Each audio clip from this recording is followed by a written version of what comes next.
अस्सलाम वालेकुम बच्चों। जैसा कि आपको पता है कि हमारी जो पॉइंट्स होती हैं उनके लिए हमारे पास फिगर ऑफ स्पीच का होना ज़रूरी है। हमें पहले इसके बारे में पता होना चाहिए, फिर हम आगे लर्न करेंगे। तो आप लोगों को बताते चलें कि 9th क्लास की डैफोडिल्स और 10th क्लास में जो द रेन है, ये दोनों ही पॉइंट्स हैं और इनमें ये फिगर ऑफ स्पीच जो हैं ये ज़रूरी हैं। तो जब आप इसे पढ़ेंगे तो आप कंफर्टेबली उससे समझ भी सकेंगे, उसकी समरी भी कर सकेंगे और एक्सप्लेन भी कर सकेंगे। तो पहले हम देखते हैं कि फिगर ऑफ स्पीच कि जब हम जैसे उर्दू में आप लोगों के पास तशबीह इस्तारा होता है, इसी तरह इंग्लिश में हम इसे क्या बोलते हैं, सिमिली, पर्सोनिफिकेशन, मेटाफर वगैरह यूज होता है। तो ये चूंकि नसर नहीं होती है, एक्सप्लेनेशन नहीं होती है, तो ये चीज़ें आपके पास सामने लाजमी होनी चाहिए ताकि आप कंसेप्ट क्लियर कर सकें।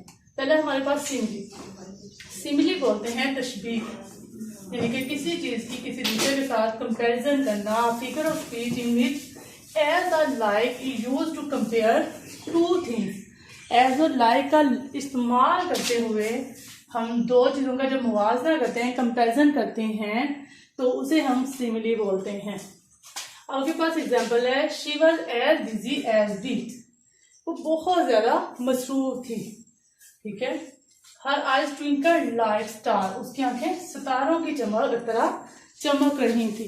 तो हमने एज और लाइक का इस्तेमाल करते हुए इसे लिखा है, कंपैरिजन किया है टू डिफरेंट थिंग्स को, तो उसे हम बोलते हैं सिमिली। आगे हमारे पास है मेटाफर। मेटाफर जो है वो ऐसी फिगर ऑफ स्पीच है जिसमें हम करते कंपैरिजन ही है टू थिंग्स के दरमियान, लेकिन we don't use as or like. हम एज और लाइक का इस्तेमाल नहीं करते हैं। जैसे कि हम कहते हैं कि एज इट इज ही कह देना है कि camel is a ship of desert. हमने ये नहीं कहा as a ship of desert, ने हमने क्या कह दिया, camel is a ship of desert.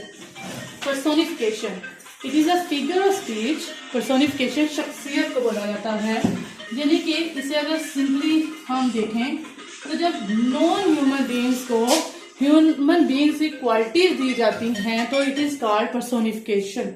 It is a figurative language where an object or idea, यानी कि जब हम किसी चीज को या किसी ख्याल को ह्यूमन कैरेक्टरिस्टिक्स देते हैं, इंसान की खसूसियात जो हैं उसमें भर देते हैं, या हम कह देते हैं कि हाँ ये इंसानों की तरह ऐसा हो रहा है, वो काम जो इंसान करते हैं उन्हें बताया जा रहा, तो पर्सोनिफिकेशन होता है। The candle flame dance in the dark. अब देखें कि कैंडल फ्लेम डांस, जो झूमना है ये ह्यूमन क्वालिटी है, लेकिन यहाँ पर हमने क्या कह दिया कि मोमबत्ती के शोले जो है वो अंधेरे में झूम रहे थे। तो यहाँ पे हमने ह्यूमन क्वालिटी जो है वो नॉन ह्यूमन बीइंग को दी है, इस वजह से ये क्या है, ये हमारे पास है पर्सोनिफिकेशन। जैसे हम कहते हैं flowers are nodding their, flowers are nodding their heads, कि जो फूल हैं वो अपने सर हिला रहे थे। अब नोट जो है ये ह्यूमन क्वालिटी है, सर हिलाना, हाँ में सर हिलाना जो ये ह्यूमन क्वालिटी है। तो जब हम ये क्वालिटी किसी नॉन ह्यूमन बीइंग को देते हैं तो उसे पर्सोनिफिकेशन कहते हैं। तो ये देखें जरा कि एज और लाइक का यूज करते हुए जब हम कोई कंपैरिजन करते हैं इट्स कॉल्ड सिमिली, और एज और लाइक के बगैर जब हम कंपैरिजन करते हैं इट्स कॉल्ड मेटाफर, और जब हम नॉन ह्यूमन बीइंग्स की क्वालिटी ह्यूमन बीइंग्स को दे देते हैं इट्स कॉल्ड पर्सोनिफिकेशन। आगे जो पॉइंट्स के लिए जरूरी है वो है कोनोटेशन और डिनोटेशन। कोनोटेशन जो है किसी भी चीज के, डिनोटेशन जो है किसी भी चीज के इस्तिलाही मानी है। जैसे कि हम उर्दू में देखते हैं, उर्दू के इस्तिलाही मानी होते हैं, लेकिन इस्लामियत में हमें दो किस्म के, एक लुग़वी मानी और एक इस्तिलाही मानी दिए जाते हैं। तो डिनोटेशन जो है ये होती है लुग़वी मानी, यानी कि एज इट इज जो मतलब होता है, और कोनोटेशन जो है ये होते हैं इस्तिलाही मानी। तो इससे समझते हैं कि क्या है, इट इज अ डिक्शनरी और लिटरल मीनिंग ऑफ वर्ड, जो डिक्शनरी में दिए गए होते हैं वो मीनिंग, और कोनोटेशन इस्तिलाही मतलब जो हमारे इमोशंस के साथ जुड़े होते हैं। जब हम कॉन्टेक्चुअली यानी कि बैकग्राउंड देखते हुए हम करना शुरू करते हैं, मीनिंग देना शुरू कर देते हैं, रवायत पड़ जाती है इसका यही मतलब होगा वो, और कल्चरली यानी कि अपने वक्त के साथ साथ हम कुछ लफ्ज को ऐसे ही इस्तेमाल कर रहे होते हैं। अब देखेंगे, मैं आपको एग्जांपल देती हूँ। होम है, होम हमारे पास है डेंटिशन, यानी कि ये क्या है, एक लुगवी मानी है। इसका अगर देखा जाए तो ये होगा कोजी, लविंग प्लेस, ऐसी चीज जहां हम कंफर्ट फील करते हैं, लविंग। लेकिन हमारे नजदीक जो होम है वो क्या है, वो घर जहां हम रह रहे होते हैं। हाउस को भी देखा जाए, अब ये कितने सारे हैं, वो हाउस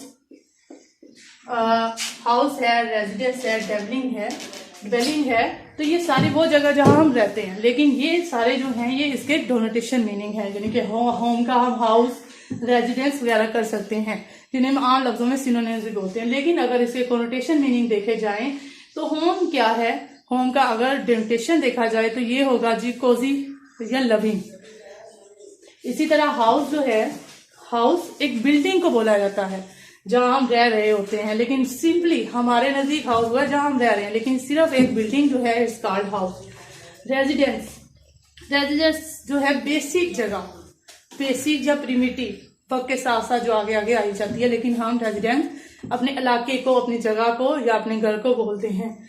डिवेलिंग जो है ये भी इसी तरह, इसका मतलब कोल्ड, बेतासुर सी चीज, तो इट्स कॉल्ड डिवेलिंग। लेकिन हम देखें तो ये डेनोटेशन जो है ये लुगवी मानी है, और इनके जब हम अपने रिचुअल्स के साथ, कस्टम्स के साथ या ट्रेडिशन के साथ जब हम बोलना शुरू करते हैं तो हमारे नजदीक ये होम बन जाता है, ना कि एक लविंग या कोजी प्लेस। तो ये आप लोगों की फिगरेटिव लैंग्वेज थी। ये दारेन में और डैफोडिल्स में 9th और 10th क्लास दोनों इस्तेमाल करेंगे। होप सो आपको समझ आएगी और आप इसे यूटिलाइज भी करेंगे। अल्लाह हाफिज।